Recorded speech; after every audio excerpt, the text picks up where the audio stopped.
Sumikat ang grupo ng Sex Bomb Girls noong late 90s hanggang early 2010s. Marami sa kanila ang pinagpatuloy ang pag-aartista gaya ni Rochelle Pangilinan, Sunshine Garcia, Jopay Pagia at Sugar Mercado. May ilan din ang umiwas sa limelight para makapag-focus sa kanilang mga anak at mamuhay ng pribado. Ating kilalanin kung sino-sino ang mga anak ng Sex Bomb Girls. The Philippine Showbiz List presents mga anak ng Sex Bomb Girls, sino-sino sila? Shiloh Jane Sulinap. Si Shiloh Jane Sulinap ay anak ng dating leader ng Sex Bomb Girls na si Rochelle Pangilinan at ng aktor na si Arthur Sulinap. Siya ay isinilang noong February 24, 2019, halos 2 taon matapos magpakasal ang kanyang mga magulang noong August 2017. Noong February 27, 2023, ay nagdiwang si Shiloh ng kanyang 4th birthday na ibinahagi ng kanyang inang si Rochelle sa Instagram account nito.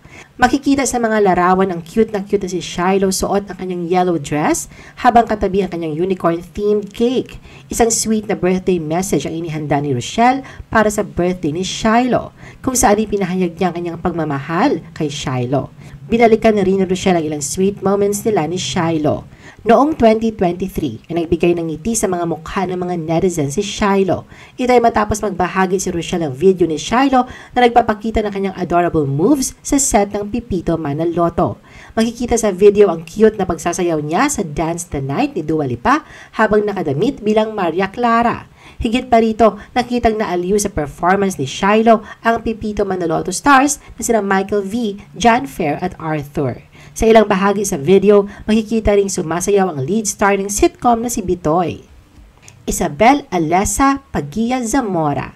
Si Isabel Alessa ay sinilang noong December 30, 2017. Siya ay anak ng celebrity couple na Sex Bomb Girl Jopay Pagia at ng The Maneuvers member na si Joshua Zamora. Simula noon, si Baby Isabel Alessa ay naging little bundle of joy ni na Jopay at Joshua. Noong 2 taong gulang pa lamang, pinatunayan na ni Isabel na may talento na siya sa pagbomodelo. Mula sa pagiging modelo hanggang sa pagiging Disney princess, sinusuportahan ni na Jopay at Joshua ang lahat ng gusto ni Isabel. Dahil parehong mga dancers ang kanyang mga magulang, malaki rin ang posibilidad na magaling ding sumayaw si Isabel. Malaki rin ang pagkakahawig niya sa kanyang ina na si Jopay na itinuturing ng ilan na siya ang mini-me ng ina.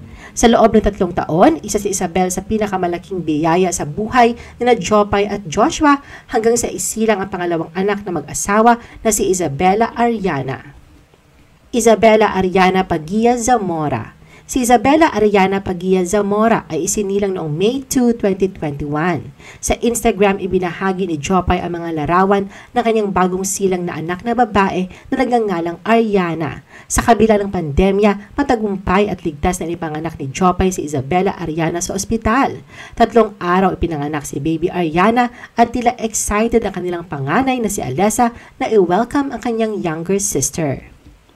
Anastasia Beatriz Penny. Hindi lang mukha ang namana ni Anastasia Beatriz Penny mula sa kanyang inang si Weng Ibarra, kundi pati na rin ang galing nito sa pagsasayaw. Base sa kanyang Facebook page, naging grand winner si Anastasia sa SM Little Stars noong 2015 at naging semi-finalist din sa Lola's Playlist ng noontime show na Eat Bulaga. Maliban sa pagsayaw, ay napakagaling din kumanta ni Anastasia. Sa katunayan, ay parati siyang naiimbitahang kumanta sa iba't ibang event. Isang proud and supportive mom naman si Weng sa kanyang anak na si Anastasia dahil sa madalas niyang pagbabahagi ng kanilang mga TikTok dance videos na magkasama, pati na rin ang mga shows and gigs ni Anastasia. Gabrielle Sofia and Olivia Isabel. Best friends kung ituring ni Sugar Mercado ang kanyang 2 anak na sina Gabrielle Sofia at Olivia Isabel. Noong taong 2017, ipinalabas sa GMA documentary show na Tunay na Buhay ang kwento ni Sugar Mercado, ang dating sex bomb dancer at isa sa mga dabarkads ng Eat Bulaga. Sa programa, ipinakilala niya ang kanyang 2 anak. Sa kabila ng pagiging single mom, kapansin-pansin na masaya at kontento si Sugar sa buhay kasama sina Gabrielle at Olivia.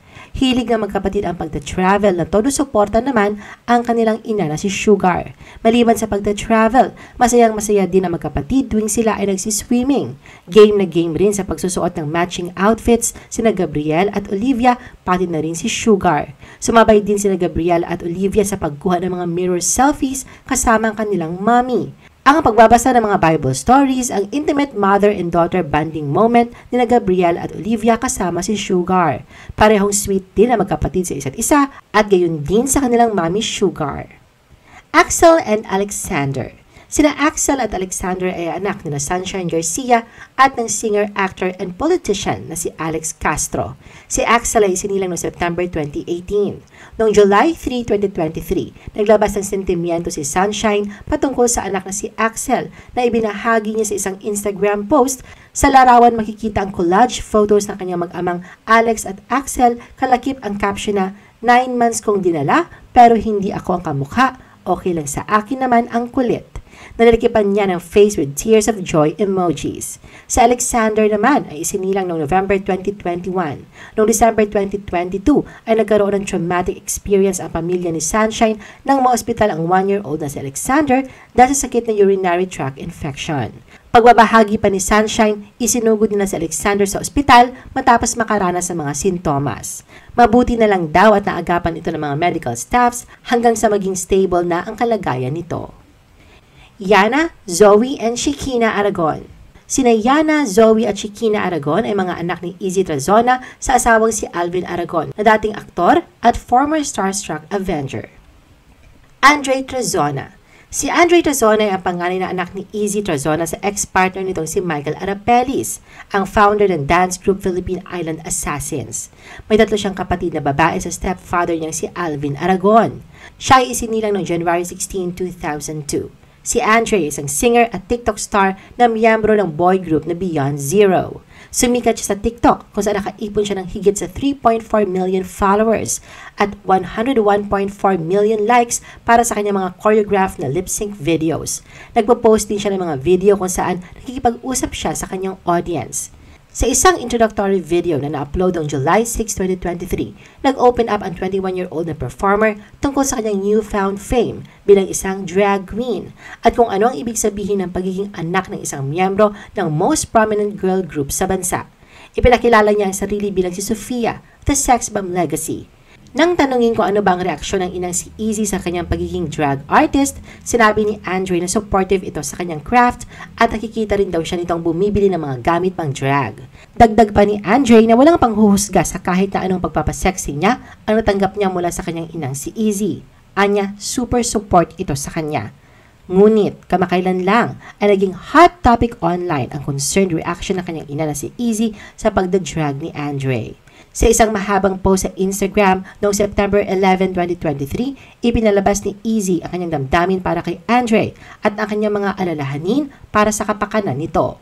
Mahihinuha na hindi lubusang tanggap ni Izzy ang pagpasok sa mundo ng drag ni Andre. Sinabi rin ni Izzy sa Instagram na may mga pagkakataon daw na nagkakaroon ng hindi pagkakaunawaan ng mga magulang at kanilang mga anak. At ito ay isang normal na bahagi ng buhay.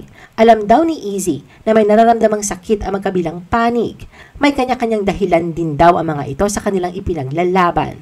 Mariin niyang tinapos ang kanyang sulat at sinabing, Andre, anak, I love you so much to not support you on things that will harm you. I am always here for you. Your mama, mahal na mahal kita. Samantala, binasag ni Andre ang kanyang katahimikan at inamin na habang sinusubukan niyang protektahan ang kanyang ina mula sa mga bashers, kailangan niyang maging tapat tungkol sa kawalan ng suporta ni Izzy sa kanyang pagkatao.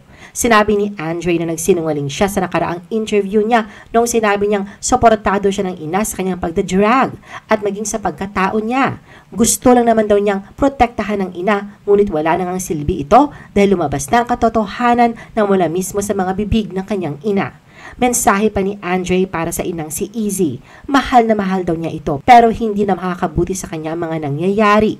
Hiling pa ni Andre na sana raw ay balang araw mauunawaan siya ng ina kung ano ang totoong nararamdaman sa mga nangyayari sa kanya.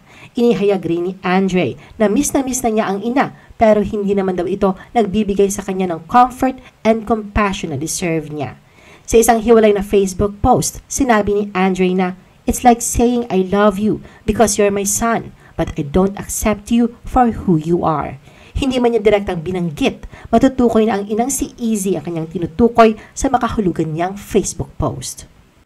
I-post ang inyong comments at reaction sa baba. At huwag kalimutan na i-like at i-share ang video na ito. Gusto mo pa ba ng ibang showbiz videos? Panoorin ang aming iba pang top viewed videos. Para sa aming mga YouTube viewers, pumunta lang sa description ng video na ito o i-click ang link sa itaas ng screen. Para naman sa mga Facebook viewers, ay maaari ninyong hanapin ang mga link sa comment section ng video. I-follow nyo din kami sa Facebook at mag-subscribe sa aming YouTube channel. Thanks for watching!